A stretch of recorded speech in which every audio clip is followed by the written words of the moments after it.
Good afternoon. I am Teresa Cornicone, the Civic Engagement Coordinator for the Bob Graham Center for Public Service at the University of Florida. On behalf of this center, I would like to welcome you to the League of Women Voters Alachua County Primary Candidate Forum. The Bob Graham Center for Public Service was founded with the purpose of engaging the community in the principles of citizenship. As a center, we are committed to offering the public opportunities to connect with the wider world around us. Additionally, the League and the Center are committed to providing the community with nonpartisan and important information about our local elections and candidates. I would like to thank the League of Women Voters Alachua County for partnering with us on this event, which underscores the importance of citizen involvement in local elections. I would now like to introduce Diana Boxer, the co-chair of Voter Services for the League of Women Voters Alachua County. Thank you, Teresa. Good afternoon to all of the viewers and welcome to our primary election candidate forum. As Teresa said, my name is Diana Boxer and I'm co-chair of Voter Services for the local league. And along with co-chair Gwen Wagner and the League of Women Voters of Alachua County and the Graham Center, we would like to welcome you today. We appreciate your viewership and of course, the participation of the candidates. This forum is open to the public, and an open forum such as this is the essence of democracy and the freedoms that we enjoy in the Republic. I would just like to say that we will not be fact-checking any possibly inaccurate statements by the candidates, and nor have we afforded the candidates the opportunity to rebut possible factually inaccurate statements made by other candidates. This is a forum and not a debate. The League of Women Voters is a nonpartisan organization that promotes democracy through voter education and advocacy. We do not endorse candidates or political parties, but for more than 100 years, we have studied and supported state, local, and national issues. I remind you that no recording in any medium is allowed. No part of the video that we're recording today may be used in a political advertisement. The content of the forum is the property of the League of Women Voters of Alachua County and the Graham Center, which will record it and make it available to the public after the event. Post-forum viewing will be possible on the League's and the Graham Center's YouTube channels and social media, as well as our websites. Gwen Wagner and I are the moderators for the panels today, with the help of Deborah Scheinman, our Vice President, and Candy Birch, Voter Services member. We will introduce ourselves and explain the format of the panel, which participants have received in advance. All candidates have also received and agreed to the forum rules. They are the standard rules used by our league for virtual forums. Questions were prepared and selected by members of the league. Candidates who appear by name on the primary ballot, ballot for school board, Circuit Judge 8, Group 12, City of Gainesville Commission, County Commission, and Mayor were invited to participate in today's forum. The views expressed in the forum today are those of the candidates and not of the league. Good afternoon and welcome back to the forum. Thank you for joining us for the second portion.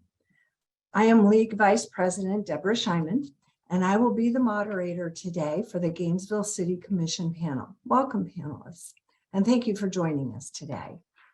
Gainesville City Commissioners perform such duties as passing the city's budget, setting the millage rate, and approving the ordinances and resolutions. The commission consists of 7 members. 4 commissioners are elected from single-member districts, and 3 commissioners, including the mayor, are elected at large. City commissioners serve a 4-year term, and the person elected must continuously live in the district during the time in office. Only those residents who live in the district in which the candidate is running may vote for that seat. City commissioners are limited to 2 terms in office. There are 4 candidates in the race for District 2: Joe Beatty, Ed Book, James Engel, and Michael Rayburn. There are 3 candidates in the race for District 3: Dijon Kane, Patrick Engel, and Casey Willits. There are 2 candidates in District 4: Brian Eastman, and Christian Newman. Each candidate will have 1 minute for an opening statement. Following the opening statements, I will read questions prepared by the League of Women Voters. Each candidate will have 1 minute to answer, and there will be 4 questions in total. I will rotate the order in which they respond alphabetically and by district. Candidates, a timer will be visible on your screen, so please keep an eye on it during your answers. An audible ding will sound when you have 15 seconds remaining, and at 1 minute when your time is over. If you do not stop speaking, we may have to mute your microphone. We will now begin with the candidates' opening statements.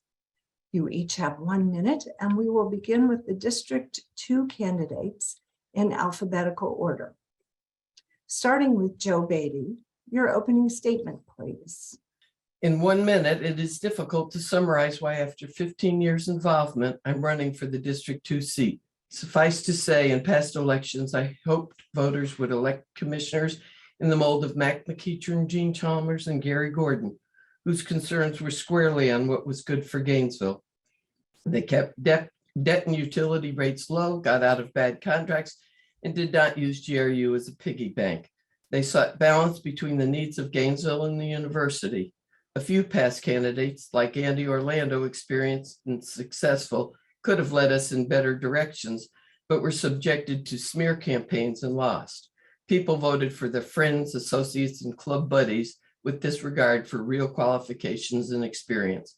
At this time, Gainesville needs a commissioner with different leadership skills than we've had for many years. I've demonstrated those skills, commitment to public service, civility, and citizen engagement. I offer the leadership we need now. I invite your support and vote. Thank you to the League of Women Voters and the Graham Center for hosting this event. Thank you. Ed Book, your statement, please. Sure. Good afternoon. My name is Ed Book, and thank you to the League of Women Voters for hosting this forum. I've lived in Gainesville since 1982, met my wife, a public school teacher here, and raised my family right in this community. I have served as a police officer for over 36 years and am currently the chief of police at Santa Fe College. So what do I believe in? Civility, treating everyone with professionalism, respect, and courtesy. I believe in budget accountability. That means no increases in fees and no utility transfer increases. The city should support core services such as outstanding parks and recreational space, excellent safe roadways and travel corridors, and support for public safety. And lastly, we need to help those most in need and in poverty. I will serve ethically and with integrity. I want to get things done. I promise to do an excellent job, and I will make you proud of your support. Thank you. James Engel, your statement, please. Hey, thank you. My name is James Engel. I am running for Gainesville City Commission because I am tired of seeing people here struggle. You know, Gainesville is a great place to live, but it is a hard place to earn a living, and we need to change that. As president of the local electricians union, I have seen firsthand what can be accomplished when people work together. And I've got real experience building local coalitions that have made real gains for working people here. You know, my favorite example is we've got a wage theft ordinance we passed that has put more than $100,000 back into the pockets of workers that were robbed by their employers. And we fought hard to stop discrimination in housing here in Gainesville, but together we can do more. We can hold UF and developers accountable to our community. We can make Gainesville finally live up to its potential. Gainesville's a great place to live, but we can all see where it needs to be better. And together, I look forward to making that happen. My name is James Engel, running for Gainesville City Commission, District 2. Thank you. Thank you. And Michael Rayburn, your opening statement, please. Hi there. I'm Michael Rayburn. My family moved to Florida in 1803. I grew up in Plant City and first moved to Gainesville in 1988. And then again in 2017 with my partner, Amy, and our 5 kids, 2 of whom are now graduates of Santa Fe and UF. So that's good. I have a PhD from Duke in ethics and public policy. I'm the director of the GNV Bridge Community Center, pastor of the Gainesville Vineyard, and board chair of Grace Marketplace. I'm running for Gainesville City Commission District 2 because I think our city is in real trouble. Runaway development is erasing our town and its neighborhoods. It's causing gentrification and making our affordable family housing crisis worse. Our city government needs stability, fiscal responsibility, and a serious commitment to our crumbling infrastructure. And most importantly, we need city commissioners who listen to our citizens, who take our concerns and ideas seriously, who solicit community input and operate with real and thorough transparency. The only way forward is together Thank you. as your Thank you. Your time is up. Appreciate it. We now are moving to the opening statements from District 3 candidates, starting with Dijon Kane. Go ahead. Hi, my name is Deshaun Kane. One of the reasons I'm running for Gainesville City Commission District 3 is because my ancestors are from here. My family has a lineage of history. We have so many issues going on in our city. We need someone that's truly local, that's from here, that cares about the needs of the people. Not only just care, but they listen, and we find strategies to fix it. Also work with our other commissioners to make things right. So August 23rd, vote for Mr. Kane for your next Gainesville City Commissioner, District 3, because it's like this. If you vote for Kane, we all will gain. We have so many significant problems in our city, but I believe that I've been anointed and appointed to meet those needs for our city and fight for everyone, because I don't just serve District 3, but I serve the people of the city of Gainesville. Thank you once again. Thank you. And now, Patrick, go your opening statement, please. Hello, my name is Patrick Ingle. I am running for the City Commissioner for District 3. I am a businessman, an educator, a father, and a concerned citizen who will listen and have action. Better days are coming for the city of Gainesville. They'll be here when the new commission is sworn in, but it won't be here if you elect the commissioners that are willing to work together and respect each other as well as the public. So ask for your vote, Patrick O. Ingle, on August 23rd for City Commissioner District 3. Thank you. Thank you. And Casey Willits, your opening statement, please. Hi, I'm Casey Willits. I'm running for Gainesville Commission District 3. I've worked at the University of Florida for 7 years, most recently as a residency program coordinator, but who I am as a person is someone who has been engaged their whole adult life in the democratic process, whether it's bringing people to be involved as voters, as volunteers, or helping candidates, or most recently where I brought democracy to my workplace by starting United Campus Workers, a union for staff and adjuncts. That's really who I am. The issues I want to focus on in this race, particularly in District 3, is that we were slated, or at least prioritized in theory, to get a new neighborhood park because it's just sorely needed. But the City Commission hasn't moved that forward. I support safety enhancements on our roads and streets so that all users are safe. Even in my district, we don't have complete sidewalks on Southwest 35th and on Southwest 20th. And an issue we don't talk a lot about, but GRU is the people's power. We need to keep it in the people's hands, not entertain these ideas that we're sell to investor-owned utility and lose our biggest asset, the people's power. Thank you. Now the District 4 candidates will present their opening statements, starting with Brian Eastman. Your opening statement, please. Thank you. Hello, my name is Brian Eastman, and I'm a candidate for Gainesville City Commission District 4. And I'm running because I believe we need new voices in city leadership. We need leaders who are committed to our community, to making it greener, more equitable, and vibrant and affordable. And I'm the right person to do that because I have both the track record and the vision to move our community forward. I spent years overseeing and administering multi-million-dollar government programs to help our unemployed. I'm the vice chair for Grace Marketplace, our homeless shelter. And I have a track record of advocating for and making real progress for our residents and environment. Like in 2018, when Rick Scott tried to take oversight of GRU from us, I ran the successful campaign against it.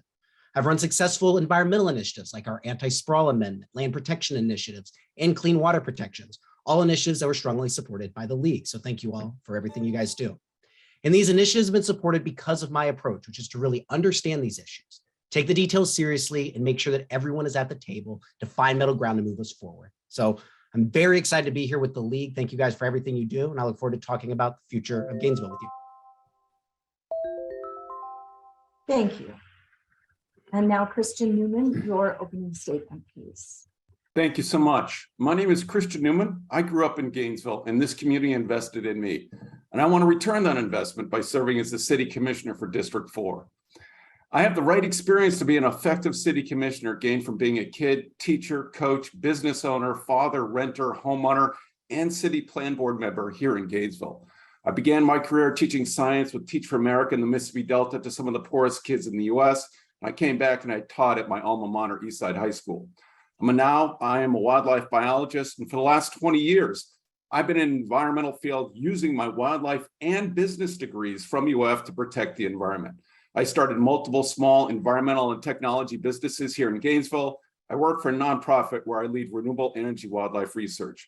We need common sense, experienced leadership and local government focused on serving Gainesville to make it stronger for everyone, to create a diverse and equitable economy, empowering our citizens to help us make better decisions.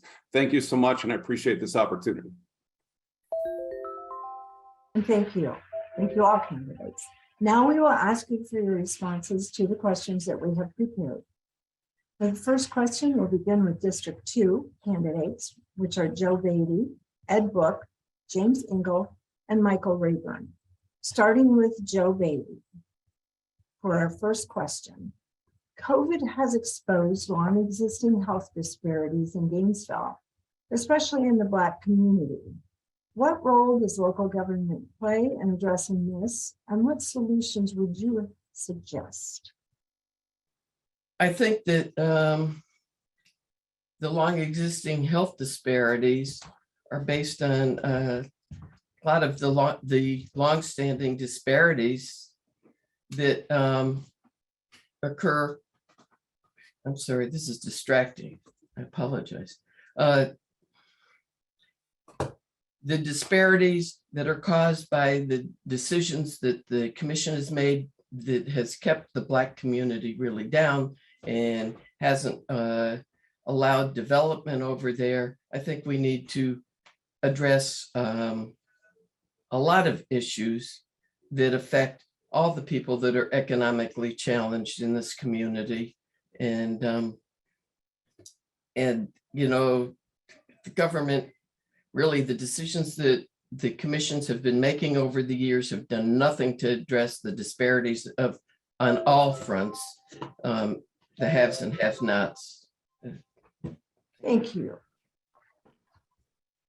And now, Ed Book, your response to that same question. Thank you. It's an excellent question. So local government is all about addressing inequalities, inequities between our different facets of our population, whether it's racial, economic, those in poverty, sexual orientation, and victimization. So what can we do? Local government's role is to seek aggressive funding streams and monies that will help provide better transportation to places like our Alachua County Health Department. You put transportation corridors on areas that all are those that are in poverty can get to.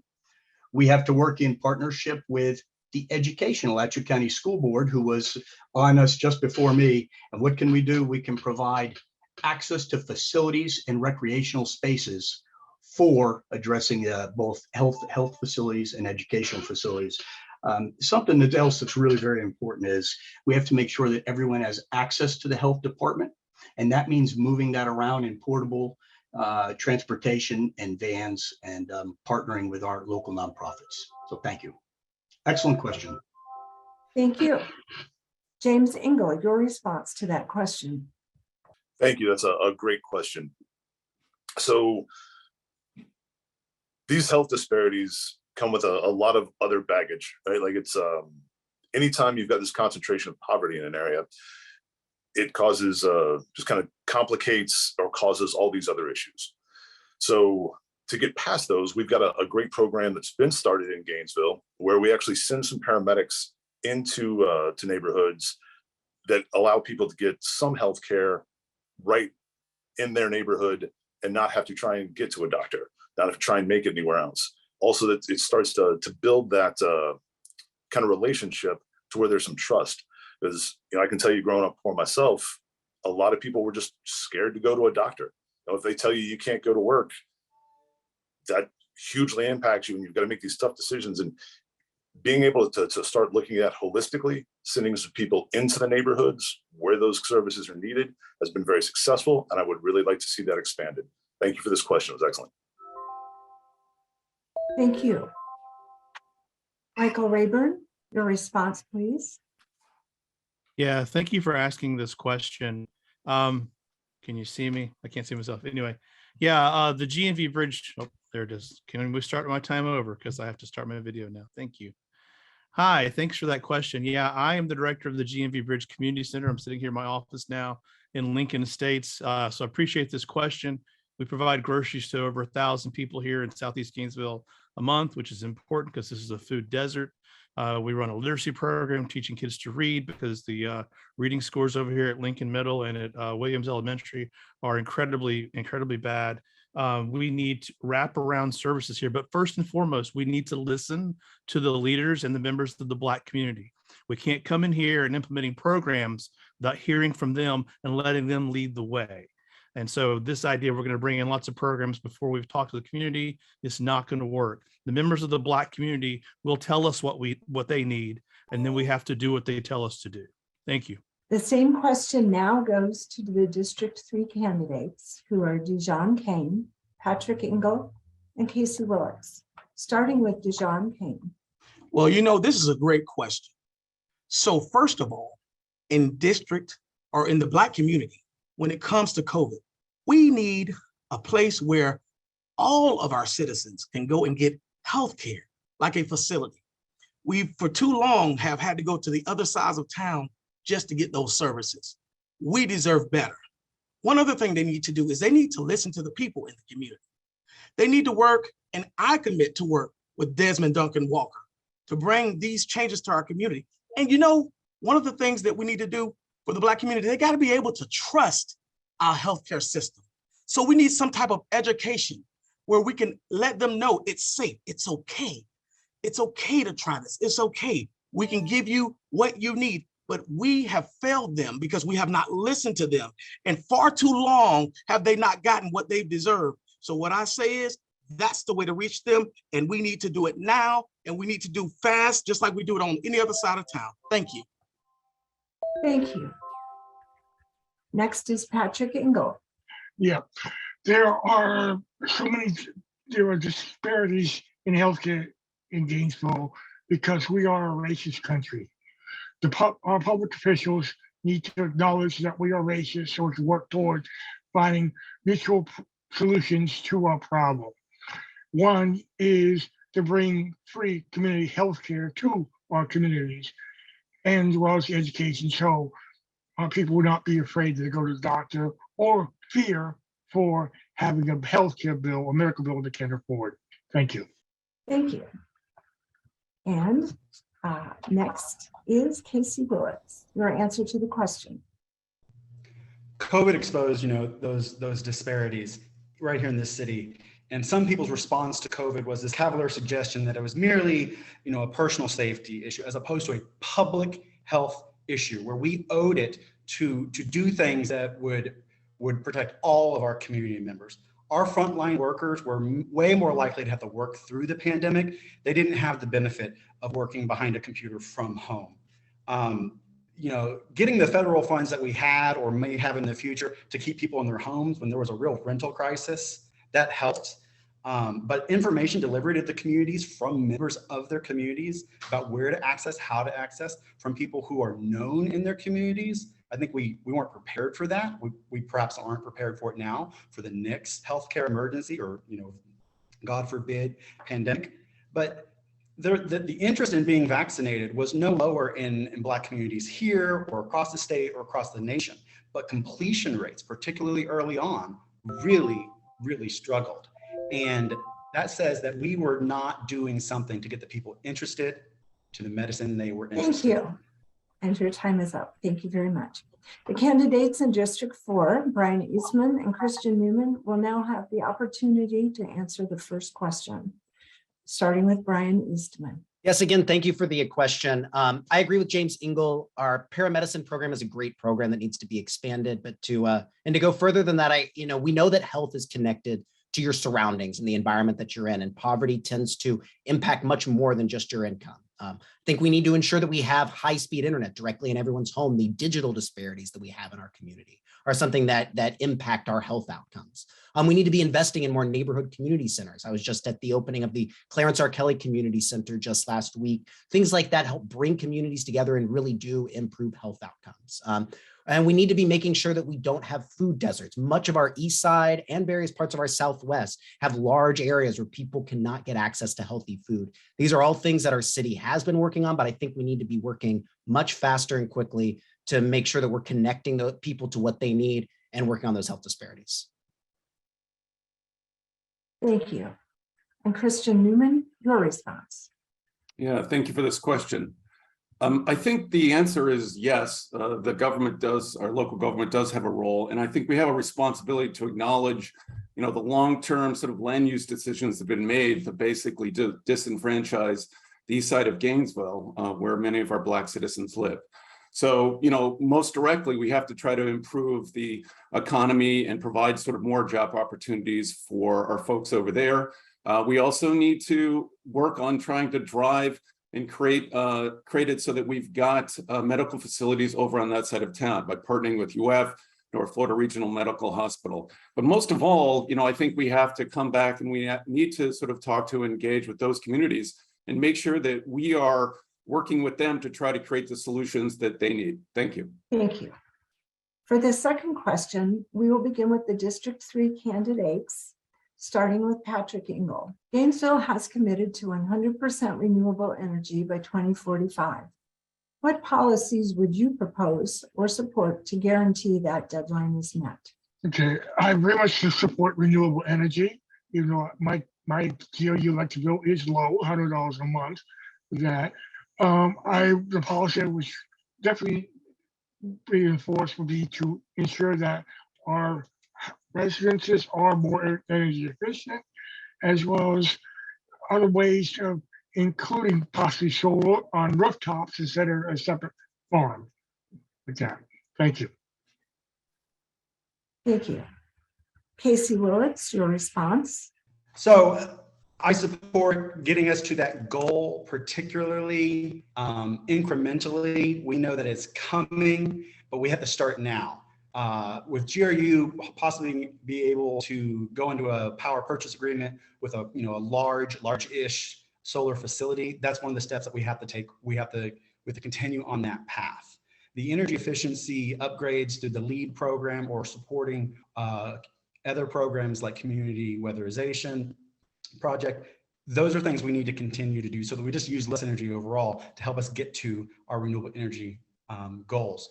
But one of the things that I don't think we can do is we cannot subsidize already well-off people to put solar on their homes just because they're the people who are most used to managing bureaucracy. They got the roof available or they have the biggest roofs available.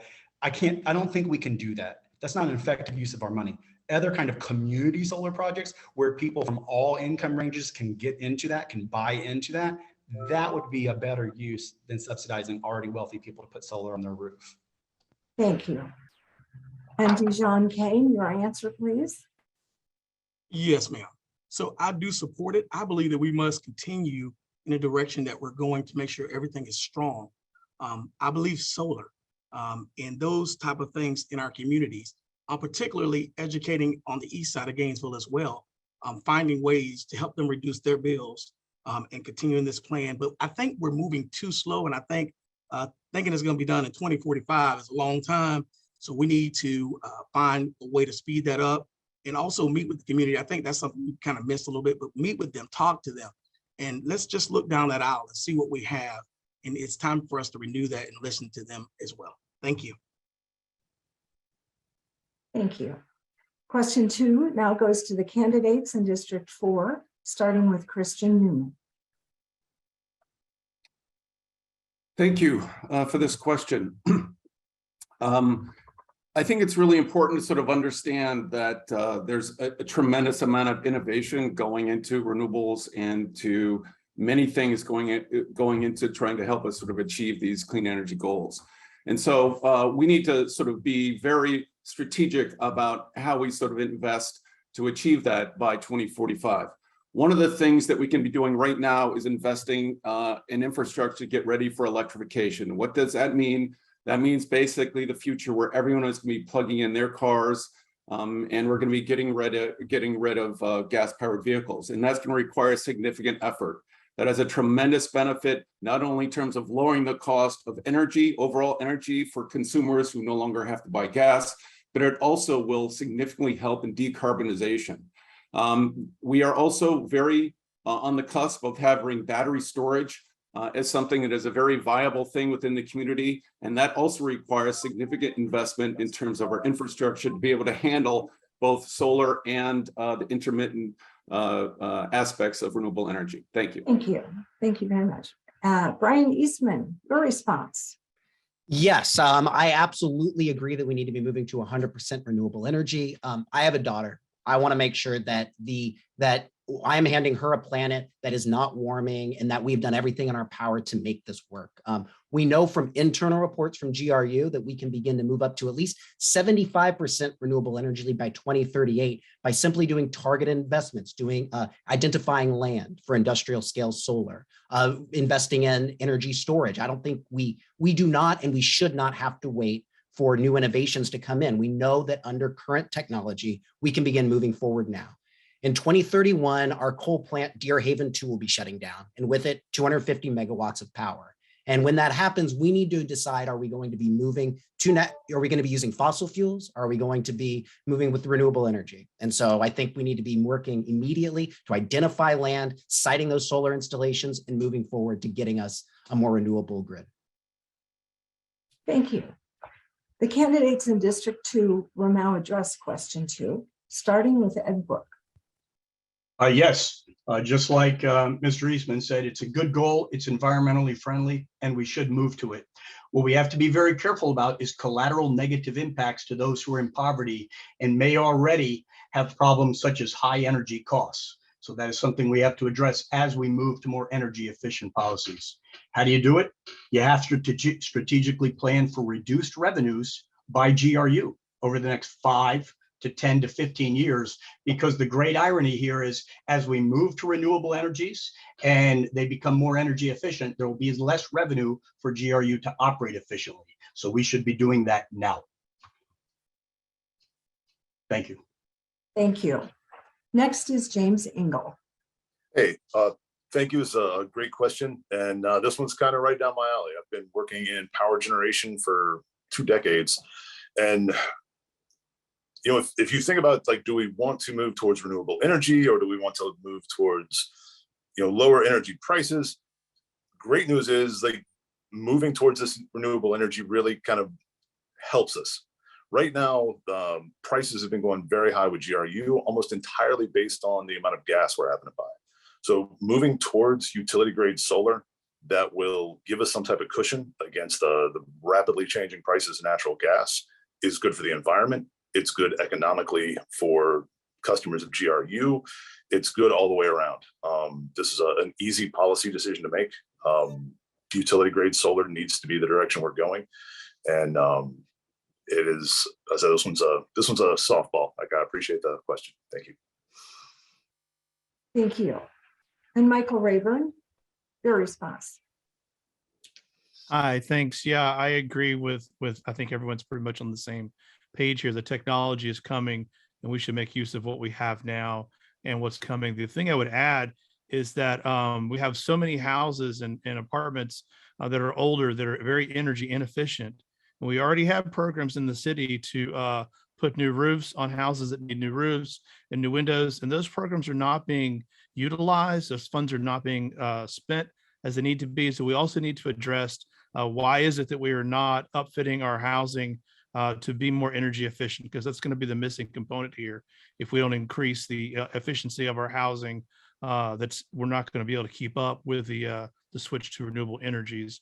And we already have some of those programs in place, and they're not being well run. We need to address that as well. Thank you. Thank you. And Joe Beatty, your response.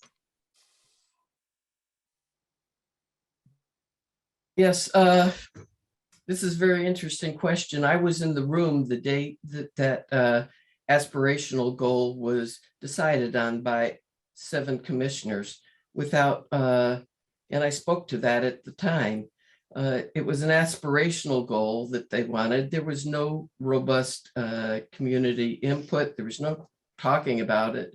And so, first of all, I disagree with this premise. I think that you can't just go forward with an aspirational goal. It has to be seen within the greater context of all the forces and unintended consequences that may come up. And when you make a policy decision, you really need to just do something more than what sounds good. If we were really concerned about that, we never would have gone to the biomass plant, which contrary to what Mr. Engel just said, the biomass plant is responsible and the debt that's been caused is what's responsible for the high cost of the utility stuff. So Thank you. we need to cut the Thank city you. budget. We need Yeah, your time is up. And thank you. The candidates in question 4 will now have the first opportunity to address question 3, starting with Brian Eastman. Describe your thoughts and how to best provide more affordable housing for those least able to afford a mortgage or rent, especially those making less than $30,000 per year. Thank you so much for the question. This is something very personal to my heart. As I said, I'm the vice chair for Grace Marketplace, our homeless shelter. So I spent the last number of years working to try to get people off of the street and into homes. And of course, our homeless community is a very diverse community. There's people that are just working paycheck to paycheck and are being hurt by the rising cost of housing, as well as mental health, substance abuse, all kinds of different issues coming up. But no matter what issue someone has, the answer to them needs to first and foremost be to get them into a home, a safe place where they can sit down and they can figure out how to get back onto their feet.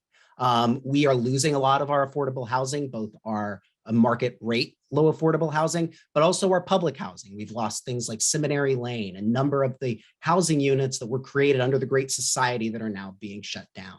I think that the city of Gainesville needs to get into the business. We cannot keep relying on the federal government or the state government to do the right thing here. We need to start getting in there and ensuring that we are actually building and preserving affordable housing so that we can get people off of the street and back onto their feet. Thank you. Thank you. Christian Newman, your answer. Yeah, thank you so much. Affordable housing is a major challenge for Gainesville and many communities. And I agree that we need to be having Gainesville be much more, the city government be much more directly involved in trying to address this by investing in affordable housing, partnering with community advocates to get affordable housing. But we also need to make sure that we're not sort of getting rid of affordable housing in place of just developing sort of new things. So we're losing many affordable places when we are redeveloping areas. And one issue that needs to be sort of discussed is the fact that we should not be getting rid of single family zoning. That will have a significant potential sort of impacts to many of the neighbors and many of the people who need affordable housing right now. So we need to look at that and try to sort of address it in another way by engaging with our community, talking to neighborhoods who are going to be affected by these changes, and making sure that we can demonstrate that those changes will actually result in affordable housing. Thank you. Thank you. Moving on to the candidates in District 2 and starting with James Engel. Thank you. It's a very important topic, and I'm glad you guys brought this up. Historically, what we've done to encourage affordable housing here in Gainesville has been kind of benefits or incentives for developers to put something towards affordable housing. And I think we've gone about as far as incentives will do anything for us. There's a ton of development going on here. hundreds of millions of dollars of new development going into Gainesville. And I think it is entirely reasonable to put requirements for affordable housing into that new development.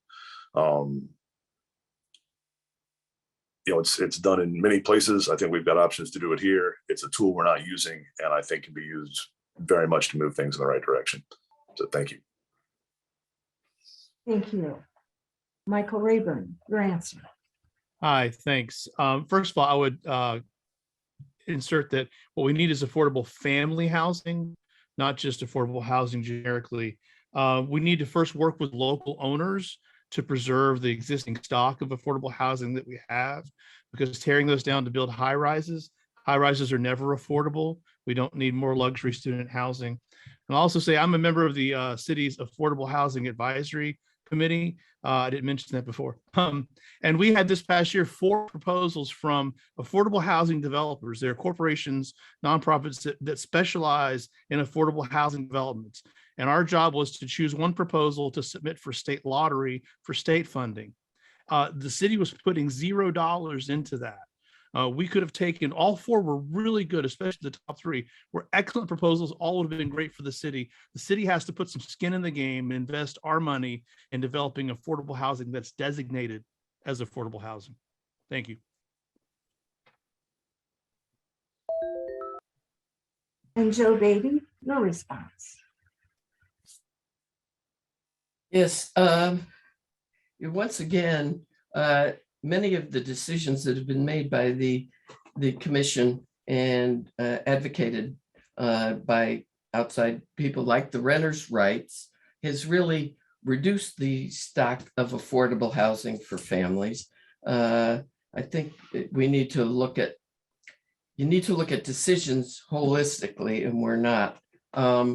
Everybody keeps, the commission keeps talking about we need more affordable housing. And the one thing, there's affordability is not just the rent you pay, it's also your utility bill. And I read a lot of the emails. People are suffering in part because of the utility bills. And that is really part of the problem. Also, the housing stock, as has been said before, when you take down single family residences and you put up these multifamily, that makes a difference. Thank you, Ms. Beatty. Your time is up. Ed Book, your response. So Ms. Beatty touched on this problem. Affordable housing is really affordable living. And that's very important because high home and rental costs right now nationwide is exacerbating the problem. But I do support several affordable housing and affordable living solutions. First, homes and apartments that we build need to be energy efficient, and they must have energy efficient appliances because that will reduce utility costs for those who are our poorest residents right now. Second, you have to have excellent mass transit because those in poverty also are those who don't have options to cars. Third, career education and careers such as that provided by Santa Fe College will allow those to earn a career and monies that will provide them the opportunity to afford housing. And lastly, we have to partner with our non-government partners, such as Habitat for Humanity and our government partners like HUD to reduce costs for all of our residents. Thank you. Thank you. Now the candidates in District 3 will have the opportunity to address question 3, starting with Casey Willits. Thank you. So short of making the state government, do the ethical thing of releasing the Sadowski funds properly, the billions that they have taken away from Floridius, we have to get into the business of preserving housing, of building it. We're going to have to, someone said skin in the game. We're going to have to put real dollars in the game at some point. Public funds are going to have to be used in a targeted way that we get the best bang for the buck to preserve housing, to perhaps to require it with incentives, not merely the incentives that have been discussed in the past, but some sort of requirement of affordable housing, of abundant housing, more of it, of different types in diverse places, diverse sizes of housing, because not everything is right. Part of that affordability someone mentioned is I personally don't want to buy a lawnmower or pay someone to do my lawn. I need a place where I have a shared responsibility for lawn, for roof, for all those kind of things. we need diverse housing. We're a diverse community. Got a million things we could talk about, but we need real public housing and us spending some real, public dollars on it. Thank you. Dijon Kane, your answer. As the chair of the Alachua County Affordable Housing, I've been the chair for 10 years. I've seen a lot going in our community with this affordable housing. And the first thing we need to do, I believe we need to talk to those that are in the affordable housing. We need to find out what their needs are. The second thing that we need to do, we need to make sure that we are not making policies that will hurt our community, such as putting, making potholes and things for affordable housing where the people that live there can't do what they need to do. So we got to make sure that we don't do things to hurt them, but to help them. And we need to continue working with our local officials. But affordable housing is very important in our community, and we can't push it to the wayside. And we can't let other companies come in and destroy what we have in our neighborhoods. We must preserve those things that are in our neighborhoods that have been here for years to come. Thank you. Thank you. And Patrick Engel, your response. Yeah, in addition to what Mr. Book has stated about affordable living, we also need to stop the sprawl of luxury student housing. And while Gainesville is not an eligibility area for the U.S. Department of Agriculture for 100% interest loans for low income, in the city, we should adapt or create a program to help our low income residents making less than $30,000 a year with a program similar that the this Department of Agriculture has. Thank you. Thank you. For our fourth and final question, we will begin with the District 2 candidates, starting with Michael Rayburn.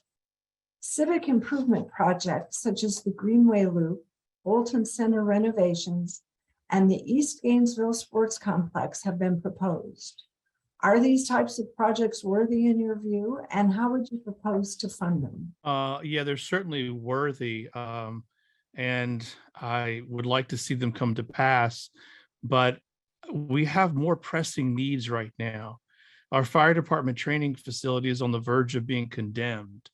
The fire department has several other fire stations with sewage backing up in the toilets, roofs leaking in disrepair, and then their fire station at Archer Road is a trailer park, is a mobile home that's been converted into a fire station.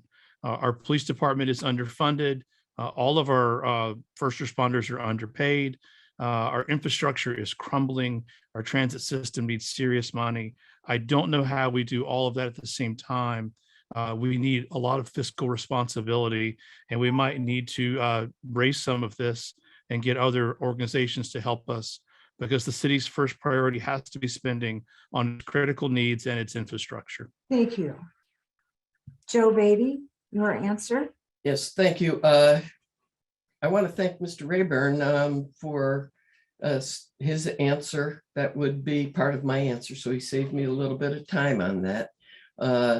I certainly think I'm not familiar at this moment, to be honest, about the status of the Bolton Center renovation. I would assume that there'd be some Wild Spaces funds available for that instead of some of the other projects that they're doing. As far as the East Gainesville Sports Complex goes, I think that this is not the time, for all the reasons that Mr. Rayburn just said. Have some creative ideas and some ways that I think we can meet the needs of the fire department and some of the other things, but wasting money on a consultant to study this was an ill-conceived idea, and I think that we shouldn't be going forward with anything new now. Thank you. Ed Book, your response. So first, I support an East Gainesville Sports Complex, which is a little bit different from some of the other candidates. However, the Bolton Center, as Ms. Beatty said, is likely to be funded via Wild Spaces Public Places. So we can kind of take that off the idea. So how do you do it? You have to find funding streams that deal with non-duplicative recreational services. So if you bring soccer fields there, like Commissioner Chestnut has proposed, those are potentially revenue generators that will offset some of the costs of what we have there already, and that will make that a regional destination. Now, why is that important? Yes, fire and infrastructure is critical. Yes, our police is absolutely essential. But why it's absolutely essential here is because this supports our East Gainesville residents, those in poverty. It brings activity, it addresses food insecurity, and it brings recreational space to the region. So I support the sports complex, and I think there are other supports for the Bolton Center that will still be fiscally responsible. Thank you. Thank you. And James Engel, your answer. Yes, so yes, I think these are worthy projects. The funding for different projects will come from different places. Like I said, there's some wild spaces, public places money. There's a lot of American Rescue Act money coming in. I expect to see the same when we look at some of our infrastructure needs. There's a lot of funding out there in different directions that we've got access to for different projects. One of them that I think we overlook a lot here is, like several people have said, our infrastructure is very stressed. The reason our infrastructure and our fire departments and those services are stressed is because we are having a ton of development in town that is not paying their fair share to update these services that are going to be necessitated because of that development.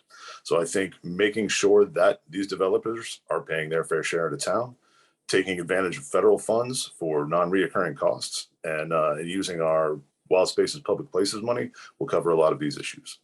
Thank you for your time. Thank you. The same question now goes to the candidates in District 3, starting with Casey Willits.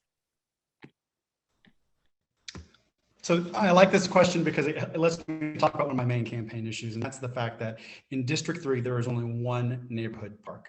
In the Master 2020 plan, they prioritized it, or at least they identified it as where they really actually need a brand new park. And it has not been prioritized. It has not been fought for. It has not been secured. They haven't bought the land. They haven't budgeted the land. These civic improvement projects, I'm sure they're all worthy, but how we're going to fund them, the use of wild spaces, public places funds, I have trouble putting these together that my district has gotten the short end of the stick when it comes to parks. We're a diverse district. We got working class people, we have families, we have students, and all of those people deserve access to great public and wild spaces. Wild spaces we do pretty good on, but not on public parks. And so the funding of these, there are those different streams. Like they said, the Bolton Center is probably, going to come from the public places portion of that. And I do support that overall. I hope we do vote to extend it this fall. Thank you. Dijon Kane, your response. So first of all, I asked the question, how long will East Gainesville have to wait to get some real development? And under the administration, if I'm on the commission, it won't be long. I think it's important that we understand, yes, we have crumbling buildings, we have crumbling infrastructures, and this stuff has been going on for a long time. But my vote is saying that we're doing the right thing with the sports complex. It's saying that we need to be at the front of the list. I believe that the people in District 1 in East Gainesville wants to see real development, and this is the only way we can get it. So I vote for it. They're sitting there, they're watching the commissioners, and they see that they don't have hope. But there is hope on the east side of Gainesville. And we need to take these things and we need to do it quickly. Yes, we'll take care of the police. We'll take care of the fire. But we've been sitting down and we've been overlooked. And we'll take money from public places. We'll take money from some of the funds that our wonderful president has given us. And we will do what's right. And we will put it toward the right efforts to rebuild East Gainesville. Thank you. Thank you. Next is Patrick Engel, your answer. Okay, I do support the sports complex and the Bolton Center because they are revenue generating capital projects which can be funded through the development creation of municipal bonds and not through raising taxes. I do not support the funding of these projects through tax increases, but through bonds. As for the other funding, we need to redirect for the fire department and the police to improve their infrastructure in their building because their buildings are condemned and also to make sure they're at the table, permanency of the table, so they can provide their valuable expertise, input, and advice for the city commissioners. We are not experts. We are the legislative body. We need the experts of the community included. Thank you. Thank you. The candidates in District 4 will now have the opportunity to address our final question, starting with Christian Newman. Thank you so much. So a lot of really good points have been brought up, but I'm actually going to make this personal. The East Gainesville Sports Complex is in District 4, and I've grown up going to Citizens Field my whole life.